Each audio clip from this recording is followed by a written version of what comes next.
सच के साथ खबरें बेबाक।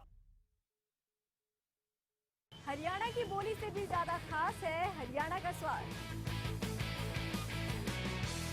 हर जगह के स्वाद का अलग है अंदाज। हमारे हरियाणा में खाने के लिए कहां और क्या है खास, हम दिखाएंगे आपको हर वो जगह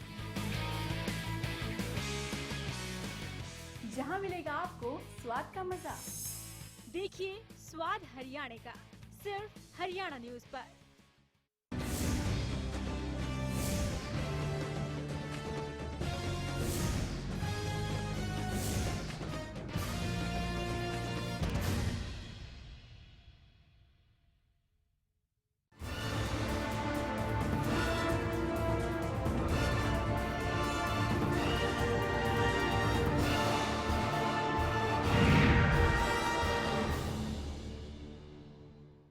नमस्कार, इवनिंग रिपोर्ट में आपका स्वागत है। आपके साथ मैं हूं भुवन शर्मा। बच्चे देश का भविष्य होते हैं, लेकिन जब भविष्य ही बचपन में मूलभूत सुविधाओं के लिए तरस रहा हो तो ऐसे हालातों में क्या देश का भविष्य उज्जवल हो सकता है?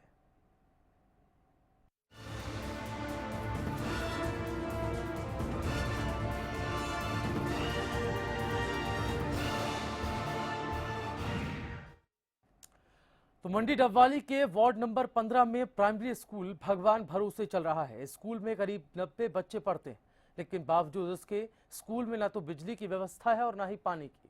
और तो और 6 साल से एक ही कमरे में स्कूल चल रहा है, जिसकी वजह से ज्यादातर बच्चों को बाहर खुले मैदान में बैठना पड़ता है। हरियाणा की बदहाल शिक्षा व्यवस्था किसी से छिपी नहीं है। खुद शिक्षा मंत्री जी इस बात को बखूबी जानते हैं। ऐसे में बड़ा सवाल है कि जब देश का भविष्य ही बचपन में मूलभूत सुविधाओं के लिए तरस रहा हो तो फिर वो बच्चे देश का भविष्य आखिर कैसे संवारेंगे? न बिजली, न पानी, न छत, न शौचालय, फिर भी है स्कूल।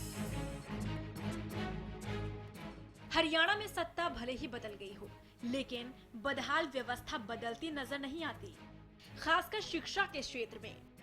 मंडी डबवाली के वार्ड नंबर 15 का सरकारी प्राइमरी स्कूल बदहाली के आंसू बहा रहा है। स्कूल में न छत है, न पानी है, न बिजली और न ही शौचालय की उचित व्यवस्था है। बावजूद इसके शिक्षा विभाग द्वारा इस स्कूल की अनदेखी लगातार जारी है।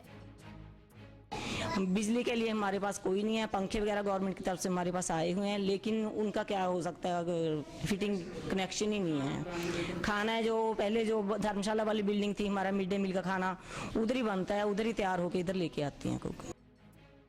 अब आप बच्चों के मुंह से सुन लीजिए उन्हें किन किन परेशानियों का सामना करना पड़ता है।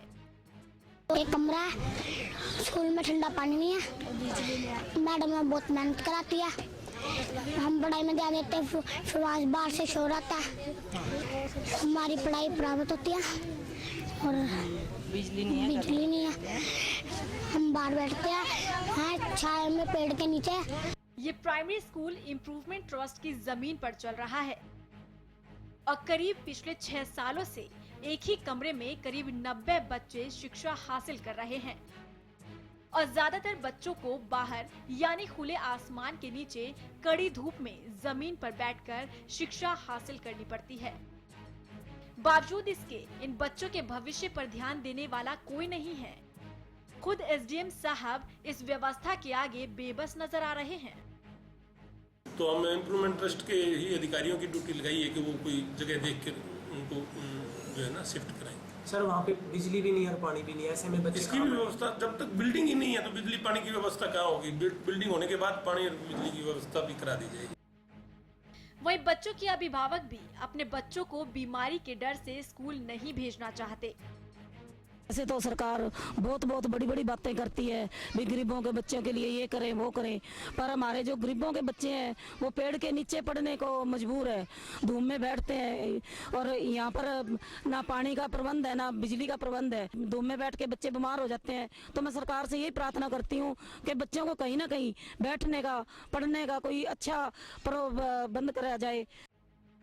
बच्चों को देश का भविष्य कहा जाता है, लेकिन जब बचपन में ही बच्चों के भविष्य के साथ खिलवाड़ होने लगे तो भला वो कैसे देश का भविष्य उज्जवल करेंगे और किस आधार पर देश के उज्जवल भविष्य की कामना कर सकते हैं।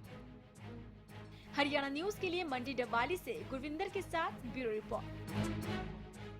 गुरविंदर हमारे संवाददाता हमारे साथ फोन लाइन पे ज्यादा जानकारी के लिए। गुरविंदर, ना छत है ना मूलभूत सुविधाएं हैं, नाम मात्र का ये स्कूल बना दिया गया है। एसडीएम को भी हमने सुना, बेहद ही कह सकते हैं हैरानी पैदा करने वाला ये बयान है, जिसमें उन्होंने कहा कि छत डल जाए पहले, उसके बाद सुविधाएं भी वहां मौजूद हो जाएंगी। वहां के लोगों का, वहां के बच्चों का और वहां के अभिभावकों का क्या कुछ कहना है? हाँ, देखिए, सबसे पहले बताना चाहूँगा कि जहाँ तक स्कूल की मूलभूत सुविधा की बात की जाए तो सबसे जरूरी रोटी कपड़ा मकान की तरह यहाँ पे भी कहना पड़ेगा कि सबसे जरूरी छत, उसके बाद यहाँ पे पीने का पानी और बिजली, ये तमाम सुविधाएं चाहिए। लेकिन ये सुविधाएं वहाँ पे नहीं है, क्योंकि जिस तरीके से खुले आसमान में वहाँ पे जो वृक्ष है वो वाकई में एक वट वृक्ष बने हुए हैं, क्योंकि बच्चे ही ज्यादातर उसके नीचे बैठ के पढ़ते हैं।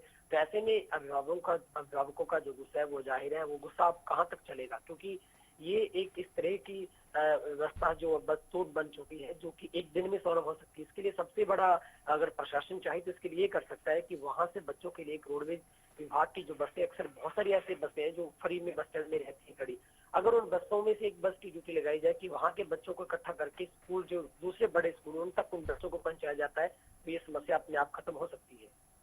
जी गुरविंदर, आप बने रहे हमारे साथ। राजेंद्र हमारे साथ वहाँ एक अभिभावक फोन लाइन पे जुड़ गए हैं।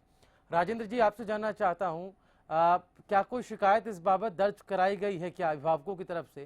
क्योंकि प्राइमरी स्कूल है, सरकारी स्कूल है, सरकार ये सुनिश्चित करती है कि गरीब परिवार के बच्चों को जो है वो निःशुल्क शिक्षा दी जाएगी और तमाम वो सुविधाएं जो बहुत ज़रूरी हैं, जिनको पहुंचाना बच्चों तक बहुत ज़रूरी है।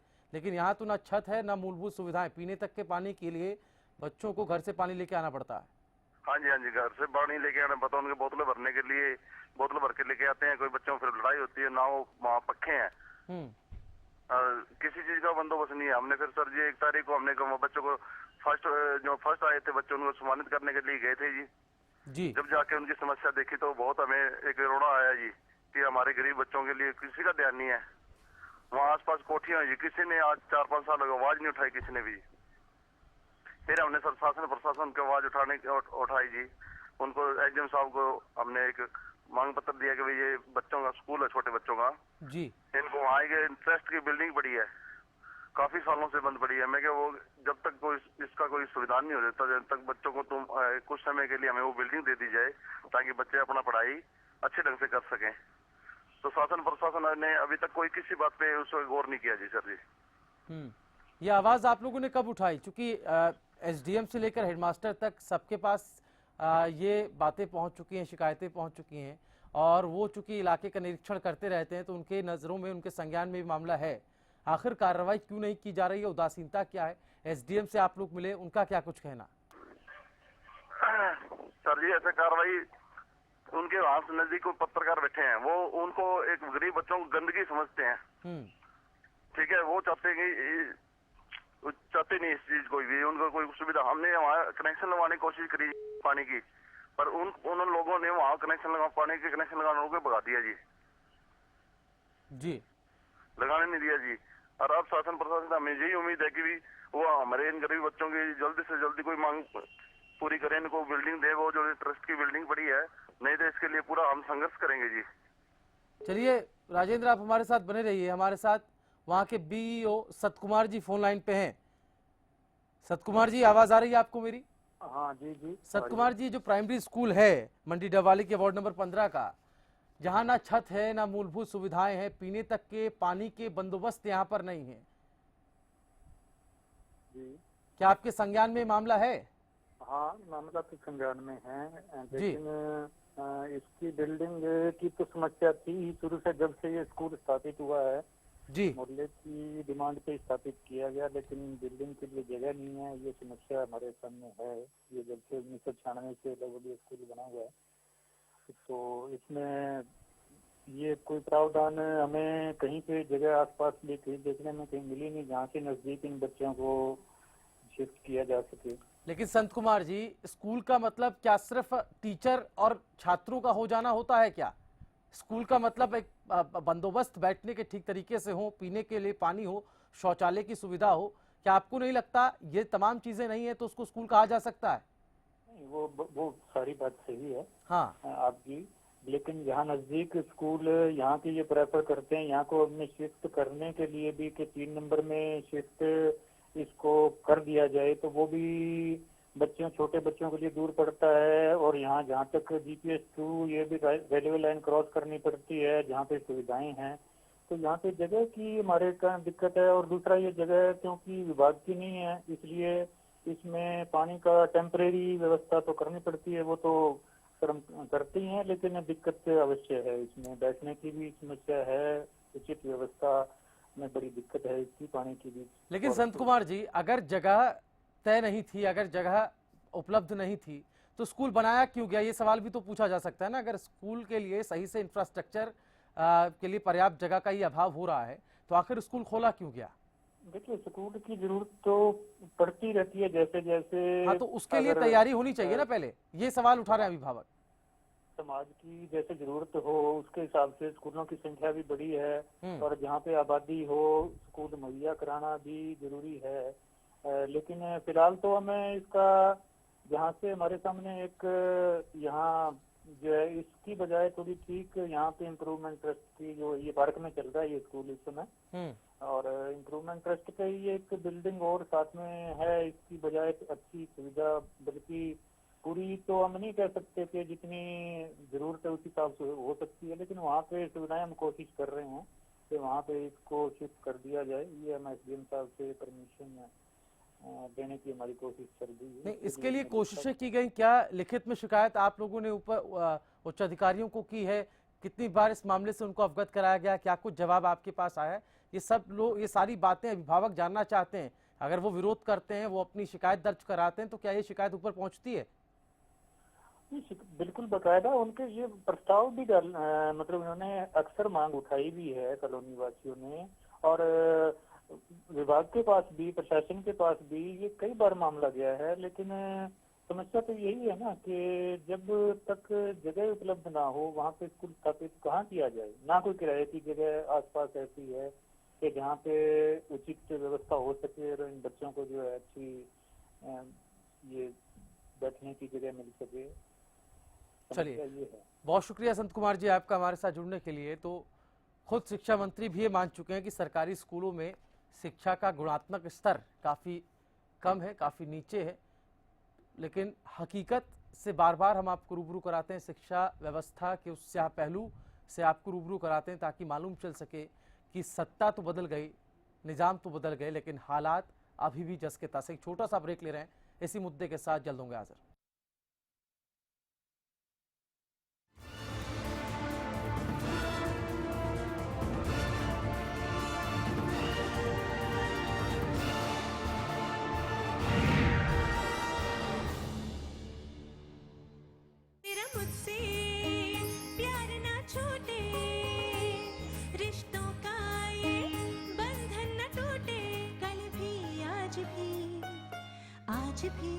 देश की सेवा करता हूँ, इसीलिए मुझे जरूरत है माँ के आशीर्वाद की और श्री गोविंद घी की, जो तुम्हें स्ट्रॉन्ग रखता है।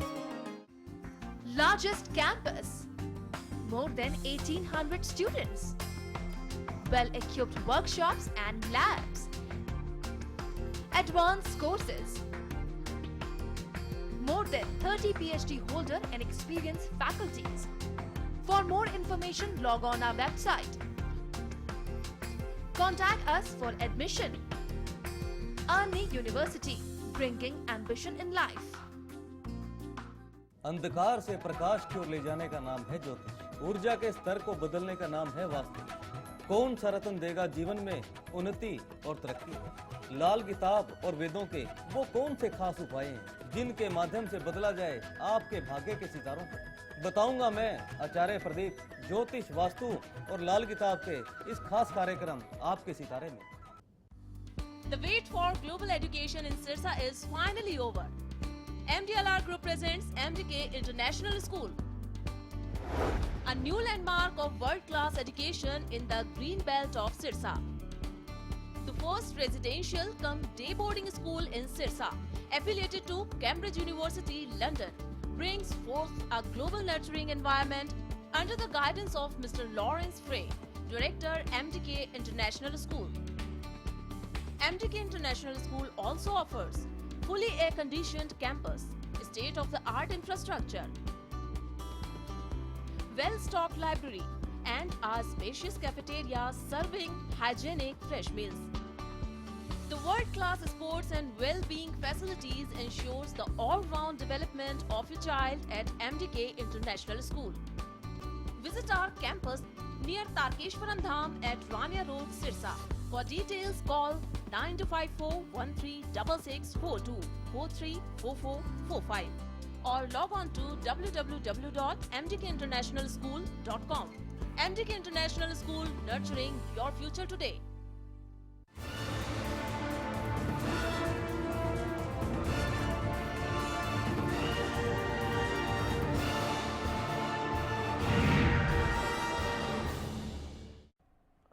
और ब्रेक के बाद इवनिंग रिपोर्ट में एक बार फिर आपका स्वागत है। बात मंडी डबवाली की कर रहे हैं, जहां के वार्ड नंबर 15 के प्राइमरी स्कूल की हालत बेहद ही खस्ता है। ना छत, ना मूलभूत सुविधाएं, पीने के पानी तक के लिए घर से इंतजाम करके लाना होता है। यहाँ आए छात्रों को 90 छात्रों के भविष्य पर एक बड़ा सवालिया निशान यहाँ लग रहा है।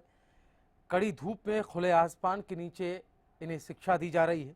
न छत है, न बिजली है, न पानी है, न शौचालय की उचित व्यवस्था है। और शौचालय का एक ऐसा मुद्दा जिसको लेकर हाल ही में कहा गया, एक लक्ष्य रखा गया कि इतने समय सीमा के बीच एक सभी स्कूलों के अंदर, सरकारी स्कूलों में शौचालय की पर्याप्त जो बंदोबस्त है वो कर लिए जाएंगे। लेकिन यहाँ पे शौचालय की भी सुविधा नहीं है, लिहाजा छात्राएं स्कूल को छोड़ रही हैं।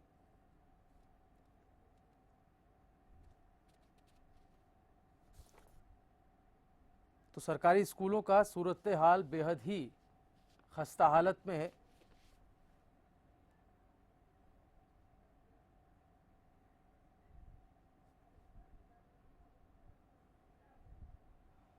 हमारे साथ शिक्षाविद रामबाबू यादव जी फोन लाइन पर जुड़े हुए। रामबाबू जी, स्वागत है आपका। धन्यवाद। रामबाबू जी, शिक्षा व्यवस्था पर हम अक्सर चर्चा किया करते हैं और चूंकि कहा यह जा रहा था बार बार सत्ता बदली है तो हालात जरूर बदलेंगे, लेकिन कमोबेश हालात जस के तस हैं। 90 छात्र पढ़ते हैं इस स्कूल में, लेकिन इस स्कूल में ना छत है, ना पीने के पानी की व्यवस्था है, ना बैठने की व्यवस्था है, और इसको नाम प्राइमरी स्कूल दिया गया है। देश की आजादी के 67 साल से ऊपर हो गए जी, और 67 साल में जिस प्रकार का माहौल मिला है कि जब तक छत ही नहीं होगी बच्चे के सिर पर, पीने के लिए पानी नहीं होगा, शौचालय का स्थान नहीं होगा और शिक्षा का वातावरण नहीं तैयार होगा, तो बच्चे शिक्षा लेंगे कैसे? इसकी जिम्मेदार अगर देखा जाए तो 67 साल तक जिन सरकारों ने भी राज किया है जी, उन्होंने केवल नाम के लिए और नारों के लिए तो शिक्षा को नंबर 1 कहने की बात कर दी, सर्व शिक्षा अभियान तक चला दिया, परंतु वास्तविकता अगर देखा जाए तो उस स्तर तक हम नहीं पहुंच पाए जिस स्तर तक हमें पहुंचना चाहिए था। निजाम बदल गया, आपकी बात ठीक है, हालात नहीं बदले, पर हम ऐसा नहीं कह सकते। बहुत गली सड़ी व्यवस्था जो अब तक थी, इसको सुधारने में थोड़ा वक्त तो लगेगा। मैं पीछे सुन रहा था भी, एक साथी बोल रहे थे कि जगह की व्यवस्था कम थी जी, तो स्कूल को खोल दिया गया है। पहली बात तो यह है कि आप परमिशन देते ही क्यों? बिल्कुल, अगर जगह ही नहीं है, शौचालय की जगह नहीं है, पीने के लिए पानी नहीं है, तो विद्यालय हो ही कैसे सकता है? बिल्कुल। अगर योग भी करना है तो उसके लिए एक स्वच्छ वातावरण चाहिए, आसन करना है, भगवान में भी ध्यान लगाना तो उसके लिए एकांत वातावरण चाहिए। ये तो विद्यालय में शिक्षा प्राप्ति की बात है, और शिक्षा के लिए जब तक माहौल उचित नहीं होगा, शिक्षा दी ही नहीं जा सकती किसी भी तरीके से। ये तो सरकारों की कमियां रही हैं। जो भी सरकार आए वो कम से कम शिक्षा को बिल्कुल वास्तविकता के तौर पर बड़ी सही नियत के साथ मूलभूत जो सुविधाएं हैं उसको सबसे पहले प्राथमिकता के आधार पर देनी चाहिए, ताकि हमारा बच्चा सचमुच पढ़ करके आगे चला जाए, केवल खाना पूर्ति ना रहे। बिल्कुल। रामबाबू जी, ये जो पूरा मसला उठा है मंडी डबवाली के वार्ड नंबर 15 का, इस मसले को देखकर, इस मामले को देखकर ये नहीं लगता कि एक अवधारणा अभी भी ये मौजूद है कि स्कूल का मतलब टीचर और स्टूडेंट से ही हो जाता है, स्कूल का मतलब वो तमाम फैसिलिटीज का होना भी होता है। ये बात अब तक अगर समझ पे जो है वो नहीं आई है, या कह सकते हैं कि व्यवस्था का एक अंग नहीं बन पाई है, जैसा कि इस पूरे मामले को देखकर निकल रहा है। ऐसा नहीं कि प्रशासन इससे अनजान है, सरकार को ये बात मालूम नहीं है, सरकारी स्कूल है, लिहाजा ये बात पब्लिक डोमेन के अंदर है। देखो, इसमें अगर बड़ी सच्ची और कड़वी बात की जाए, शिक्षाविद के नाते कहूँ जी, तो यूनेस्को के द्वारा जो पैसा आता है उस पैसे को यूटिलाइज तो क्या करेंगे, आनन फानन में स्कूल खोल दिए जाते हैं गाँव देहातों के अंदर, व्यवस्था से कोई लेना देना नहीं, अध्यापक वहाँ पर रख दिए। आपने ठीक बात की, विद्यार्थी और शिक्षा, विद्यार्थी और जो अध्यापक है जी, तो ये खाना पूर्ति के लिए नहीं होने चाहिए। बिल्कुल, जैसे मैंने पहले बताया, जब तक हम माहौल नहीं देंगे, उचित वातावरण नहीं देंगे, मैं कहता हूँ विद्यालय उस स्थान पर खोलना ही नहीं चाहिए जी। ये जगह तो एक बहाना है। रामबाबू जी, मैं आपको रोक रहा हूँ, हमारे साथ जिला शिक्षा अधिकारी सुरेश जी भी फोन लाइन पे जुड़ गए हैं। सुरेश जी, स्वागत है आपका। शिक्षा अधिकारी होने के नाते, जिला शिक्षा अधिकारी होने के नाते, प्रशासनिक अंग होने के नाते मैं आपसे पूछना चाहता हूं, जो प्राइमरी स्कूल मंडी डबवाली के वार्ड नंबर 15 का है, जहां ना तो छत है, ना शौचालय की व्यवस्था है, ना पीने के लिए पानी है, क्या इसको अगर प्राइमरी स्कूल कहा जाए तो सही होगा क्या? सुरेश जी,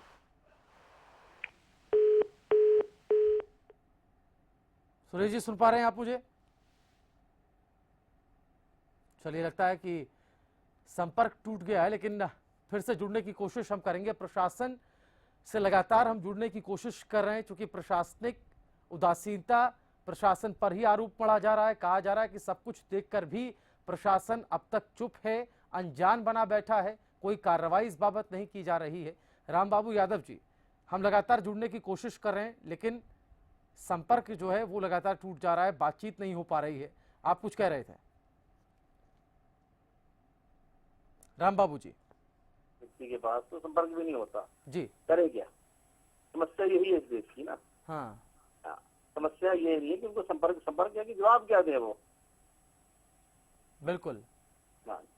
जो सवाल उठ रहे हैं अकाउंटेबिलिटी की, अगर हम बात करें इस मामले को देखकर रामबाबू जी, आपको लगता है सवालों के घेरे में प्रशासन ही है? क्योंकि डिलीवरी देने का काम प्रशासन का है, अगर वो काम ठीक से नहीं हो रहा है तो जिला शिक्षा अधिकारी, जो तमाम शैक्षणिक अधिकारी हैं, जो शिक्षा व्यवस्था के अंग हैं, उन पर जिम्मेदारी आती है कहीं ना कहीं, चाहे स्कूल के हेडमास्टर की बात कर लें। हाँ, नहीं, आप ये बात ठीक है, परंतु मैं यहाँ पे ये कहना चाहूंगा जी कि जब सरकार बदल गई तो कुछ समय हमें अब उन अधिकारियों को देना चाहिए, क्योंकि जिस प्रकार की कमियां हमारे मीडिया उठाएगा, हाँ, इलेक्ट्रॉनिक्स मीडिया उठाएगा, उस बात को सरकार तक पहुंचनी चाहिए। अब देखते हैं कि हमारी जो नई सरकार है वो शिक्षा के प्रति कितना प्रतिबद्ध है। हो सकता है कि मोदी जी का उधर जो उनका एक अभियान चल रहा है उसके तरफ हमें बड़ी सकारात्मक उम्मीदें हैं जी, बहुत ऊंची उम्मीदें हैं कि अब लगता है कि पिछले 67 साल में जो कुछ हुआ है, अब कुछ परिवर्तन की हमें भी उम्मीद नजर आती है, तो हमें कुछ समय देना चाहिए। चलिए, समय देना चाहिए, नई सत्ता और नई सियासतदानों को समय देना चाहिए। बहुत शुक्रिया रामबाबू यादव जी, आप हमारे साथ जुड़े। लेकिन प्रदेश की शिक्षा व्यवस्था का स्याह पहलू हमने आपको दिखाया। कमोबेश ऐसे मामले पहले भी उठते रहे। हमारी उम्मीद है कि ऐसे मामलों को हम उठाएं, और उम्मीद हमारी ये है कि सरकार उस पर गौर करे और ज़रूर बदलाव की दिशा में कदम उठाए जाने चाहिए। इवनिंग रिपोर्ट में फिलहाल इतना ही, लेकिन हरियाणा न्यूज़ पर खबरों का सिलसिला लगातार जारी है। नमस्कार।